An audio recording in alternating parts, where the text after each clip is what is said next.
what is happening? This is Linus, you're watching TechLine, and in this video I wanted to talk about the Samsung Galaxy A52. So this is the review of the cheaper Galaxy A52 4G edition. Prices of this phone start at about 350 euros in the EU. So with this phone, Samsung aims to give you as much as possible for your money. You're getting a quad-camera system, a large Super AMOLED display, a relatively large battery, and even IP67 certification for water and dust resistance. Let's take a further look. The Galaxy A52 is made mostly out of plastic, but the overall build quality is good. The phone doesn't look very premium, but it doesn't look cheap either.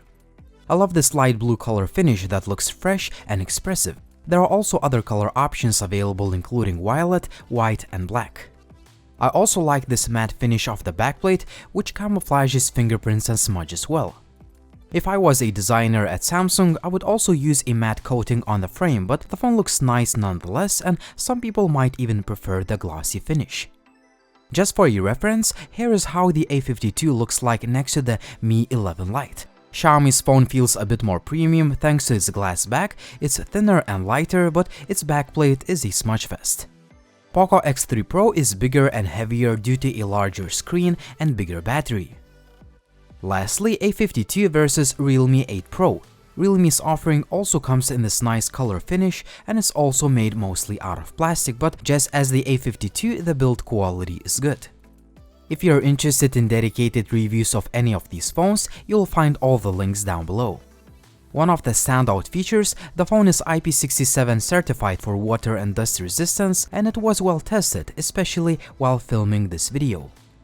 The 6.5-inch Super AMOLED display is covered with Gorilla Glass 5, it is nice and sharp, and it has a decent contrast and deep blacks. It's also 90Hz, which is a sweet spot between smoothness and battery consumption. On the other hand, there are some cheaper phones that already have 120Hz refresh rate, for instance, Xiaomi Redmi Note 10 Pro. The screen can reach brightness up to 800 nits, meaning that you won't have any issues seeing it even on sunny days. Overall, I wouldn't say it's the best screen in this price segment, but it's still one of the best. The under-the-screen fingerprint reader is not the fastest out there, but it gets the job done unlocking the phone. There is also a pretty fast face unlock feature.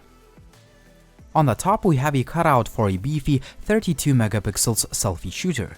On the back, Samsung implemented a quad-camera system with a 64MP main camera with optical image stabilization, 12MP ultra-wide, 5MP macro, and 5MP depth lens.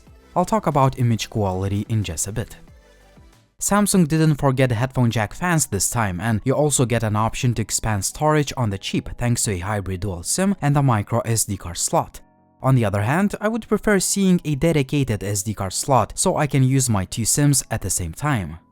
I found the dual speaker system to be very good overall. It can get quite loud and the sound quality is good. Here is a quick audio test.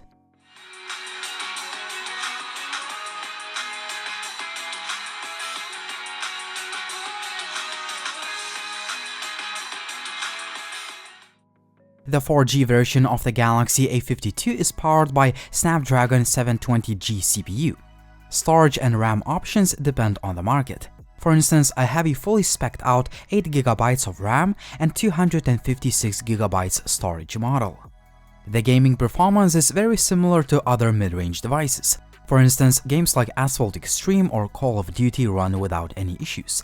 More graphically intensive titles like PUBG also run fine on HD graphics and high refresh rate, but expect to see a few skipped frames. Overall, this phone was not designed for hardcore gamers, but you can definitely enjoy occasional gaming.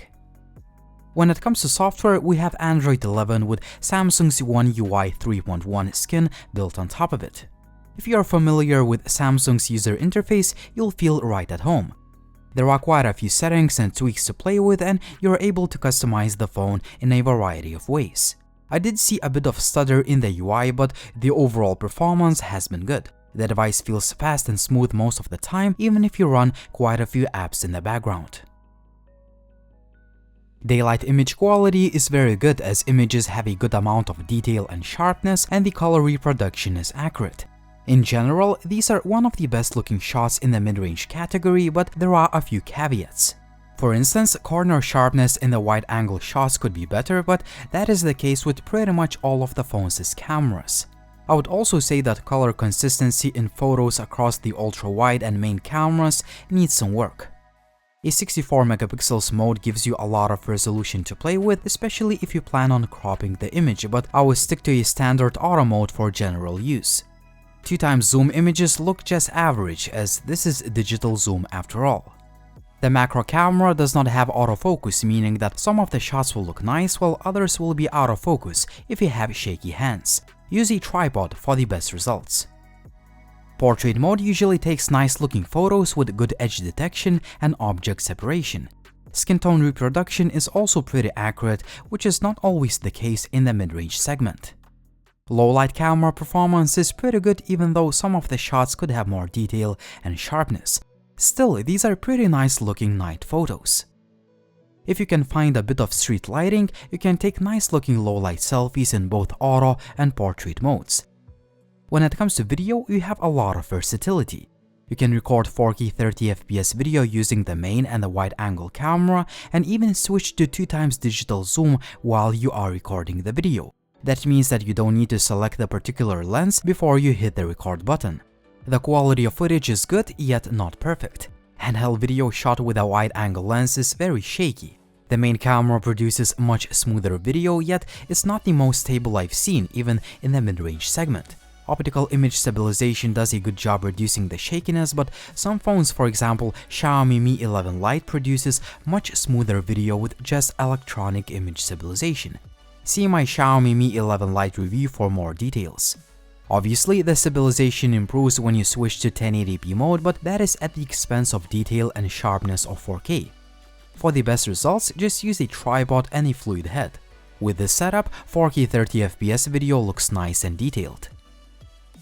If you want to record stable and smooth handheld videos with a selfie camera, 1080p 30fps is the best resolution and frame rate setting. For more handheld and tripod video samples, check out TechLine Extra's YouTube channel. You'll find all the links and show notes in the video description down below. Just before I finish talking about video quality, here is a quick audio test.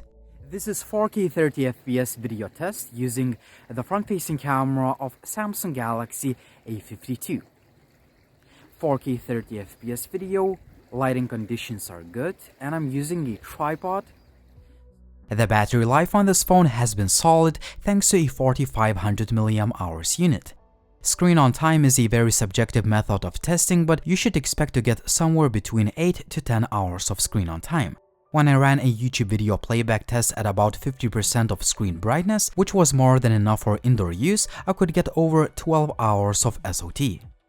You also get a charger in the retail box, which is nice, but it is rated at 15 watts even though the phone can be charged with a faster 25 watts charger. For comparison, the supplied brick can fully charge the phone in 2 hours, whereas the 25 watts charger fills up the tank in 1.5 hours. If half an hour is important to you, you need to buy this faster charger separately. Lastly, a few test notes. The phone has NFC, I found call quality and signal reception to be good, the earpiece produces good sound for clear voice calls, and GPS is accurate. Now a quick word from the channel sponsor, Wondershare. Filmora Go is an easy-to-use yet feature-packed video editor for phones, and you can download it from the Google Play Store. Filmora Go gives you all of the essential tools like trimming, splitting, making transitions, and so on. The app also has quite a few preloaded effects, filters, stickers, templates, you can add the music you want, and so on. Check out the link in the video description and start editing videos on mobile with ease with Filmora Go.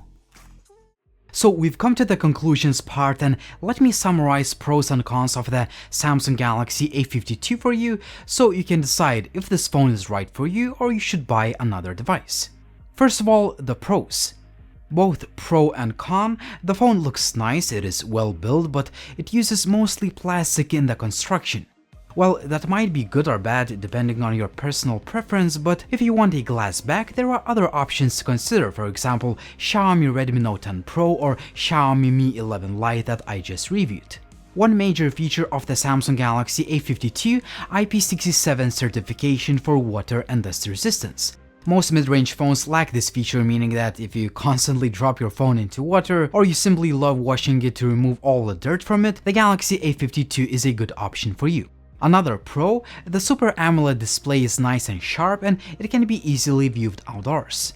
Also, a quad camera system is versatile and it is capable of producing nice images and nice videos. Moreover, the phone offers good overall performance despite not having the best chipset out there. Now let's talk about the shortcomings. A 90Hz refresh rate of the display is great, and I think it is a sweet spot between motion smoothness and battery consumption. However, we have quite a few phones with 120Hz refresh rate screens in this price segment. For instance, we have a Xiaomi Redmi Note 10 Pro, Poco F3 or Poco X3 Pro. A minor flaw of this device, the phone uses a hybrid dual SIM and a micro SD card slot instead of 2 SIM cards and a dedicated SD card slot. The cameras of this device are great, but video stabilization is not the best in class. Finally, the phone supports 25 watts fast charging, but it ships with just 15 watts charger. Despite these shortcomings, I still think that the Galaxy A52 is a solid offering from Samsung. It is not perfect, but so are other mid-range level devices. If you have about 350 euros to spare, and if you're looking for a good overall device made by a well-respected manufacturer, the Galaxy A52 should definitely be on your list, but the mid-range market is very crowded right now. If you haven't seen it yet, check out my videos of other great mid-range level devices like Xiaomi Redmi Note 10 Pro, Poco X3 Pro or even Realme 9 Pro. Also let me know in the comment section down below which device would you buy in the mid-range phone segment. Also, if you believe that my content brings you any value, please subscribe to the channel for more content like this. It was Linus, thank you for watching and see you soon.